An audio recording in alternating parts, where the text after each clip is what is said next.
Assalamualaikum, selamat pagi. Anda menyaksikan Niaga AWANI. Kita memulakan minggu baru bersama saya Harits Asyraf Hasnan bersama rakan penyampai. Saya Najib Aroff. Sudah pasti ya Haris, banyak perkembangan kita lihat. Ringgit semakin menyusut kita lihat, dan juga kita melihat minggu ini ada pelbagai angka-angka yang penting akan dikeluarkan di peringkat ekonomi dan juga perniagaan. Sudah pasti minggu ini juga kita menantikan angka untuk suku kedua 2022 KDNK kita, berapa pertumbuhan ekonomi kita dalam keadaan unprecedented challenges ketika ini. Dan bermula minggu ini banyak corporate earnings akan dilaporkan, dan itu juga Niaga AWANI akan bawakan. Tapi Haris, untuk pertama sekali pada hari ini, pembuka minggu ini, kita sudah pasti melihat pada prestasi ringgit mingguan. Ringgit dijangka diniagakan dalam jajaran kecil berbanding dengan dolar Amerika Syarikat pada minggu ini. Berikutan, pelabur terus memantau pelbagai data ekonomi global sebagai panduan kepada hala tuju pasaran.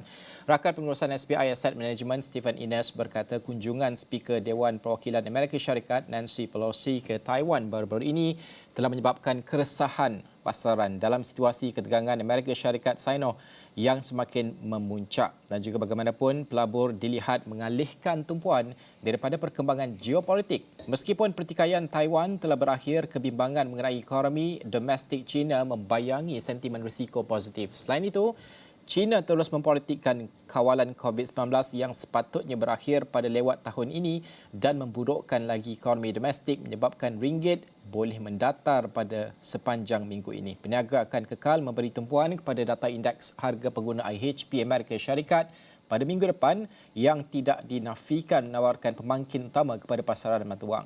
Melihat kepada sentimen semasa, ringgit dijangka bersikap defensif, diniagakan dalam sentimen berhati-hati dalam jajaran 4.4450 hingga 4.4560 berbanding dolar Amerika Syarikat minggu ini. Jumaat lalu, ringgit mengukuh berbanding dolar kepada 4.4490 berbanding 4.4495 pada minggu sebelumnya. Sementara itu, kontrak niaga hadapan FTSE Bursa Malaysia KLCI, FBM KLCI di Bursa Malaysia Derivatives dijangka diniagakan tinggi minggu ini menjejaki prestasi kadar asas pasaran tunai. Menurut RHB Investment Bank Berhad, langkah harga positif yang berterusan akan menaikkan indeks lebih tinggi untuk menguji 1,513 mata, diikuti paras halangan pada 1,525 mata. Sementara itu, paras 1,488 mata telah menjadi paras sokongan yang kukuh. Berdasarkan indeks bergerak lebih tinggi berikutan momentum baharu, firma itu tidak membuat perubahan terhadap kecenderungan peningkatannya. Bagi minggu baru berakhir, Ogos 2022 naik 9.0 mata kepada 1,499.5, September 2022 menambah 7.5 mata kepada 1,488.5, Disember 2022 meningkat 6.0 mata kepada 1,488, manakala bulan kontrak baharu Mac 2023 sebanyak 1,477.5. Jumlah dagangan merosot kepada 35,029 lot daripada 120,758 lot pada minggu sebelumnya, manakala kepentingan terbuka berkurangan kepada 40,357 kontrak daripada 43,946 kontrak. Pada asas mingguan, indeks petunjuk pasaran naik 9.32 mata kepada 1,501.55 daripada 1,492.23 pada minggu sebelumnya.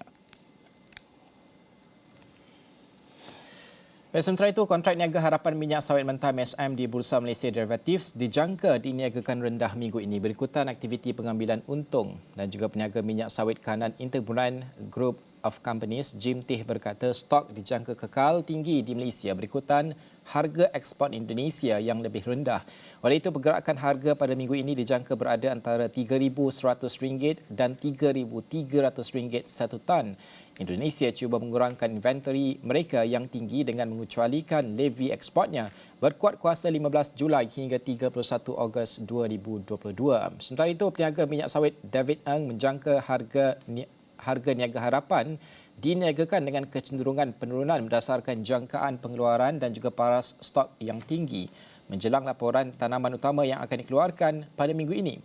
Bagi minggu dagangan baru berakhir, niaga harapan MSM Malaysia kebanyakannya rendah berikutan persaingan yang kuat daripada harga ekspor Indonesia yang rendah dan juga kebimbangan mengenai inventory yang tinggi dalam tempoh beberapa minggu akan datang. Menurut CGS CIMB Securities yang berhad pengeluaran MSM Malaysia dijangka meningkat sebanyak 2.8% bulan ke bulan dan 4.3% tahun ke tahun kepada 1.59 juta tan pada Julai 2022.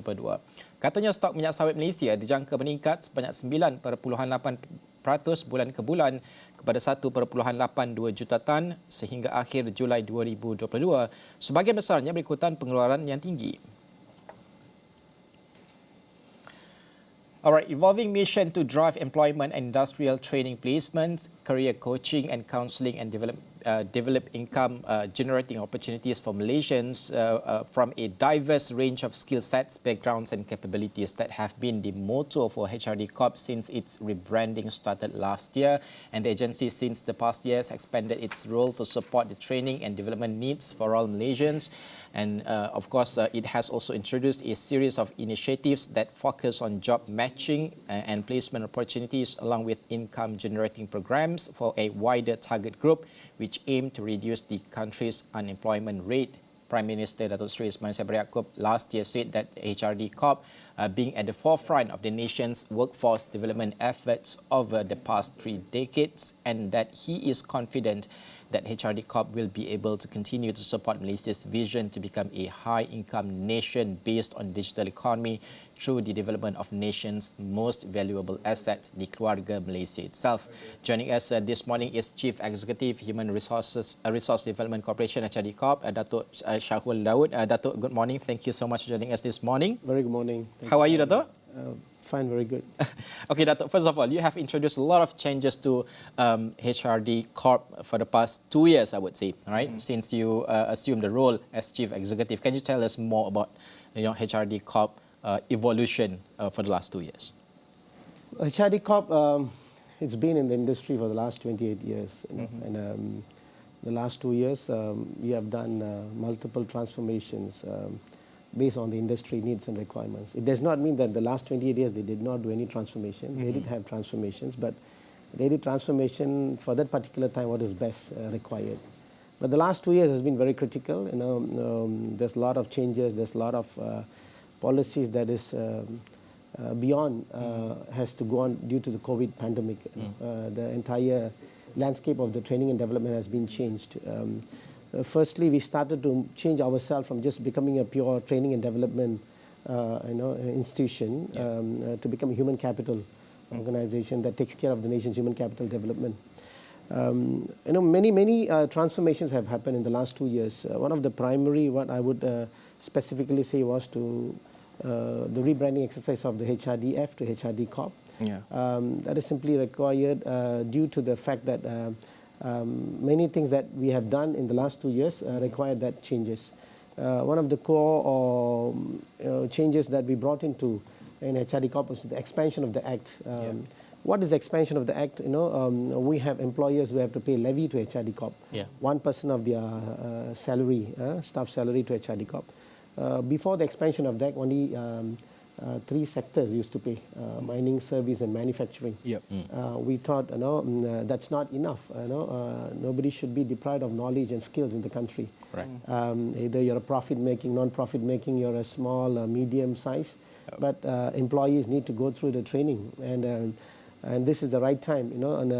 If we don't do this during this time, it's a timely for us to do expansion of the Act after the 7-8 months of a lot of effort we put in. Alhamdulillah, last year, 2021, March, we managed to get the Act gazetted. And now today, we have 18 sectors, 238 subsectors paying levy to us. What that simply means, you will be able to train 6 million over employees by year 2025. Right now, we have close to 4.2 million employees who are registered with us. We have 75,000 employers who are registered with us, and we collect an annual levy of 800 million. That was collected in the year 2021. And this year, we project to collect 1.7 billion levy for HRD Corp. So that is one of the major transformation or changes that we brought into. But supporting that transformation of increase of the levy, we need to do other changes that will support the entire ecosystem of HRD Corp. See, primarily HRD Corp, we are not a training provider. We don't do trainings. We don't offer programs. We are just a custodian, and we facilitate training for the nation's upskilling and reskilling agenda. And we have multiple stakeholders. One of the three key stakeholders, we have employers who are paying levy to us. We have training providers who conduct the training to support the nation's upskilling, reskilling. And we have employees who are part of the training process. Right. Yeah. So these are the three key stakeholders that we need to take care. So we made changes in line with all these three stakeholders to support the nation's system. We brought in multiple policies that are very friendly for the training providers. We brought in policy that is very supportive with the employers. So these are some of the transformations that have happened in HRD Corp over the last 2 years or so. Dato', you've mentioned about reskilling and also upskilling. What are the challenges that you face in order to implement, especially during the pandemic, and also right now we are moving to the endemic? Maybe you can share the fastest, how's the pace? Is it keep on track? How the process of upskilling and reskilling? Yeah.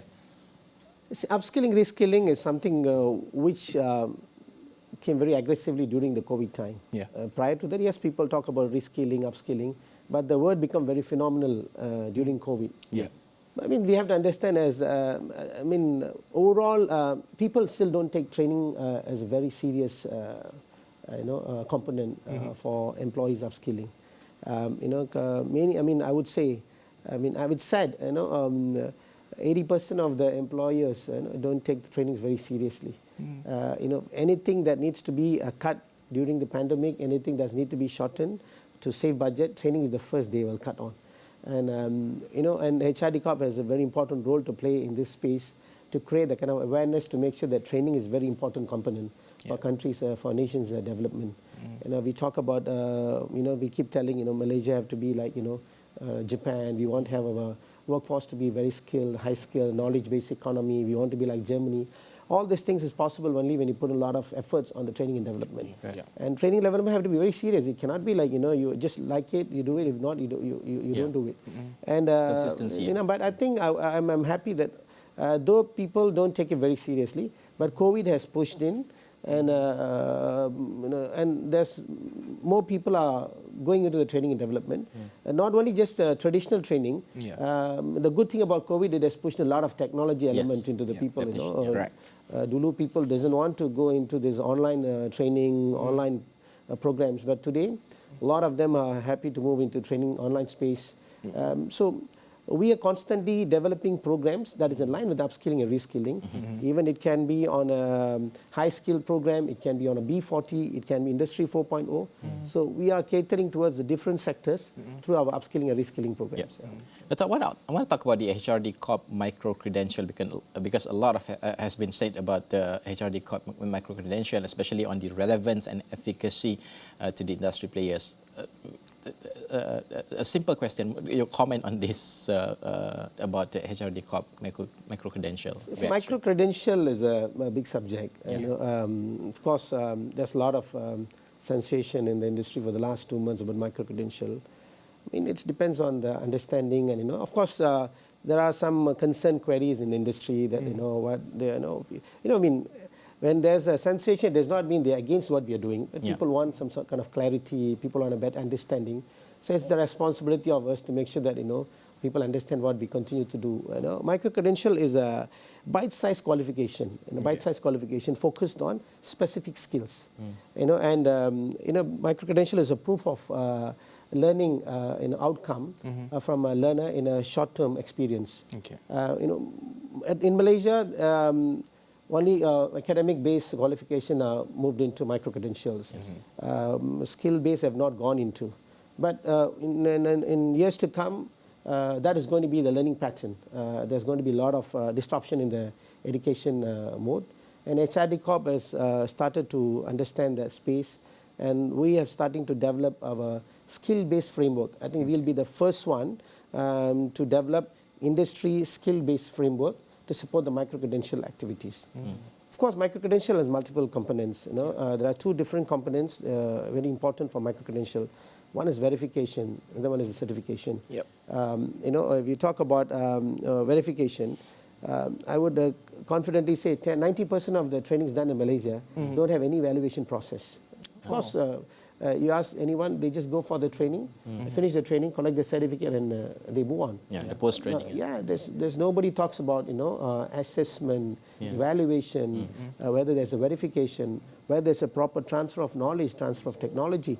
I mean, it doesn't have that. But that's how the ecosystem has been designed over the period. So when you want to bring in change, it's not going to be easy. When you want to bring in reforms, it's going to be very hard.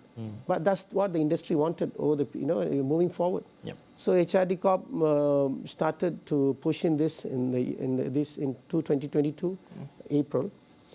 I'm happy that 25,000 people have put in their costs for micro-credential. Yeah.